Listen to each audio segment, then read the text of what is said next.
ที่พ่อแม่พี่น้องปองปายเบิดสุคนเนาะ FC ทางช่องแอดภูมิ Official เนาะแล้วก็ FC เว้าภูมิ Official เนาะก็มื้อนี้ก็มาพ้อกับแอดภูมิเนาะมื้อนี้แอดภูมิก็สิมาตามแนวทางหวยลาวทีวีให้พี่น้องเนาะของงวดวันที่29เนาะพี่น้องสำหรับลาวทีวีเนาะก็มาเบิ่งนำกันเนาะแอดให้เด่นเนาะสำหรับตัวเด่นเนาะเนี่ยให้เด่น9กับ0เนาะพี่น้องเนาะสำหรับลาวทีวีเนาะก็มาเบิ่งผลมันออกนำกันบัดนี้พี่น้องผลมันออกเนาะพี่น้องเนาะข้างบน810ข้างล่างเนาะ17พี่น้องเสียดายบ่พี่น้องมีเข้าแต่ตัวเด่นเนาะนี่810เข้าที่0พี่น้องเข้าตัวรองเนาะถ้าสายรูดสายวิ่งก็คงสิปังเนาะพี่น้องเนาะเพราะว่าแอดก็จับให้แต่03 04 06เนาะนี่เสียดายอยู่เนาะพี่น้องเนาะที่แอดเจาะบ่เข้าเนาะลงแต่0ตัวเดียวเนาะพี่น้องเนาะก็ไปกันต่อเนาะบัดนี้ของงวดวันที่30เนาะพี่น้องเนาะสำหรับลาวทีวีเฮาก็ไปกันต่อเลยพี่น้องสำหรับงวดวันที่30มีนาคมเนาะตามกันต่อพี่น้องสำหรับลาวทีวีเนาะพี่น้องเนาะตัวเลขก็เป็นเพียงแนวทางเนาะพี่น้องเนาะมีเข้าแล้วก็มีหลุด30มีนาคม68ก็ฝากพี่น้อง FC เบาภูมิ Official เนาะมากดติดตามแอดภูมินี่เด้อพี่น้องเด้อเพราะว่าช่องเบาภูมิ Official มันโหลดคลิปบ่ได้เนาะพี่น้องเนาะมันถูกระงับพี่น้องเบาภูมิก็เลยต้องมาลงอีกช่องนี้เนาะพี่น้องเนาะก็ฝากพี่น้องกดไลค์กดแชร์นี่เด้อพี่น้องเด้อสำหรับตัวเด่นเบอร์อื่นเนาะลาวทีวีเนาะพี่น้องสำหรับเด่นเนาะพี่น้องเนาะ สำหรับตัวเด่นเนาะแอดก็สิให้เด่นไปที่เนาะแม่นบ่โอ้ยมันบ่แม่นเด้อพี่น้องเอ้ยผิดสิมาเด่น9กับ0อีกจั่งใด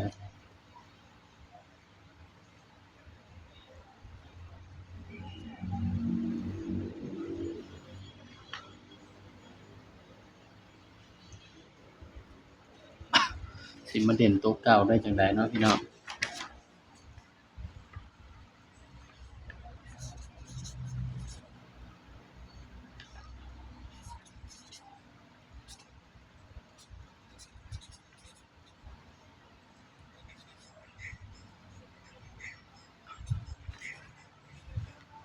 สำหรับเด่นลาวทีวีเบอร์อื่นเนาะแอดให้เด่นไปที่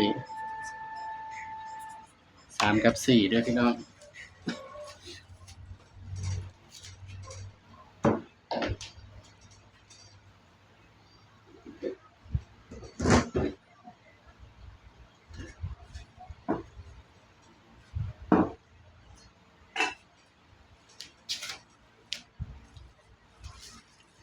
แอดให้เด่น3กับ4เนาะพี่น้องเนาะสำหรับลาวทีวีเบอร์อื่นเนาะพี่น้องเด่น3กับ4เด้อพี่น้องเด้อก็มาจับคู่ลำแอดเลยนะ ตัวเลขก็เป็นเพียงแนวทางเนาะพี่น้องเนาะมีเข้าแล้วก็มีหลุดพี่น้องบางเทื่อแอดเจาะให้มันก็บ่เข้าเด้อพี่น้องเด้อมาจับคู่เลยพี่น้องบาดนี้วันเดี๋ยวแอดต้องมาเขียนตัวเด่นใส่นี่เด้อมันจะสิงามเด้อเนาะพี่น้อง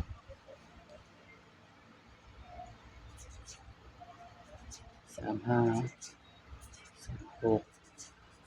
37 38 39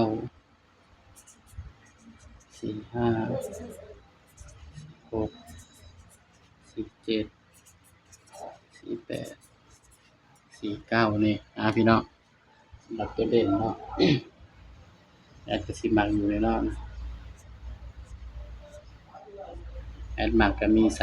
38 39 47 48 49เนาะพี่น้องเนาะสำหรับลาวทีวีเฮาเนาะนี่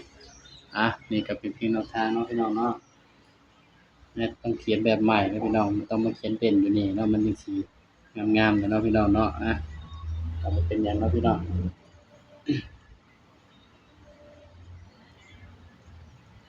สำหรับชุด3ตัวเนาะพี่น้องเนาะ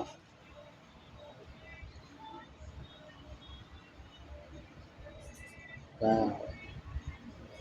2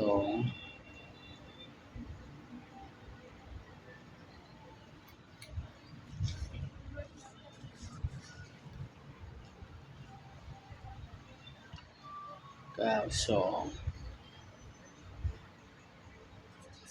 3